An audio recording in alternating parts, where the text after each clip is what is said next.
질문 하나면 그 사람의 마음을 흔들 수 있을까요? 흔들 수 있습니다.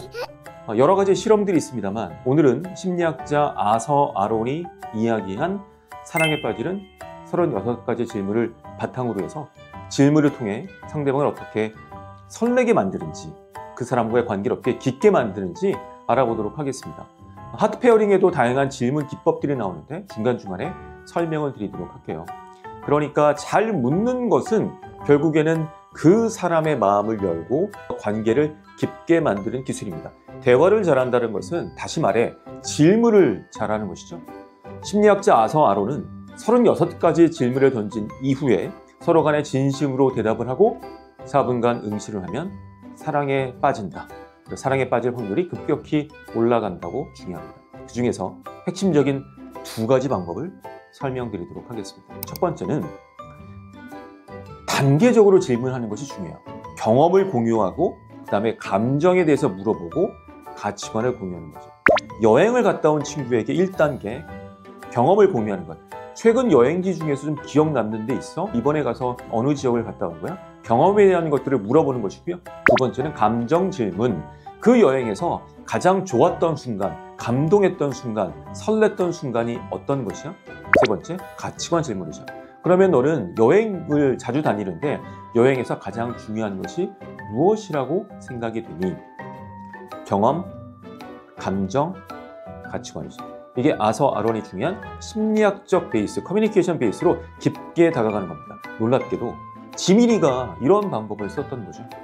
그때 선업튀, 드라마에 대해서 계속 얘기를 하다가 드라마를 좋아한다라고 해서 경험을 같이 공유하죠. 선지엽과 튀어를 서로 좋아한다고 얘기했고요. 그 다음에 감정을 물어봅니다. 어떤 배우를 좋아해?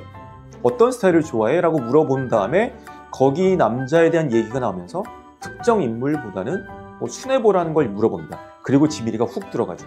그래서 너의 이상형은 어떻게 돼? 배려심이 많고 애교가 있고. 그때 제가 설명드린 것처럼 지민이는 학습을 하죠.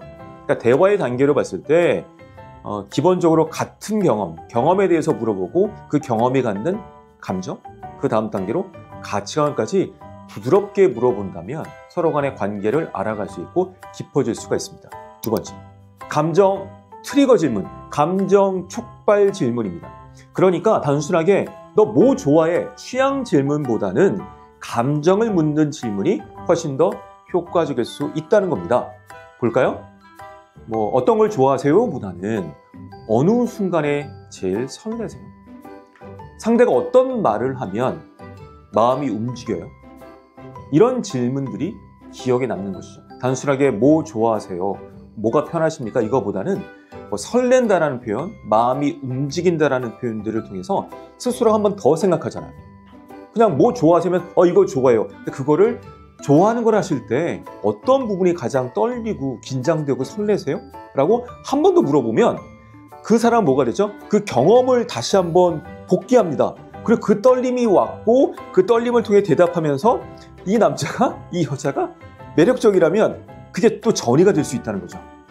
이런 방법들도 굉장히 중요합니다. 하트 페어링 속에서도 질문을 잘 하시는 분들을 보면 단순한 취향이 아니라 감정을 묻고 더 깊게 이끌어가는, 사실 이런 질문을 하기 위해서 뭐가 제일 중요한지 아십니까? 상대방에 대한 깊은 관심이 필요해요. 관심이 있으면 경청하고 관찰하고 주변을 서성이면서 이 사람의 정보를 모아서 질문을 한번 딱 할 때 감정 트리거 질문하고 깊게 들어가서 이 사람의 마음속을 딱 어루만질 수 있죠. 근데 그렇지 않고 준비 없이 그냥 지켜본다, 그러니까 몇 가지 질문만 하면 겉핥기 질문이 될 수밖에 없습니다. 좋은 대화의 출발은 질문에서 시작이 됩니다. 그 질문은 상대를 향한 관심과 배려의 다른 이름입니다. 질문이 깊어지면 관계도 깊어집니다. 감사합니다.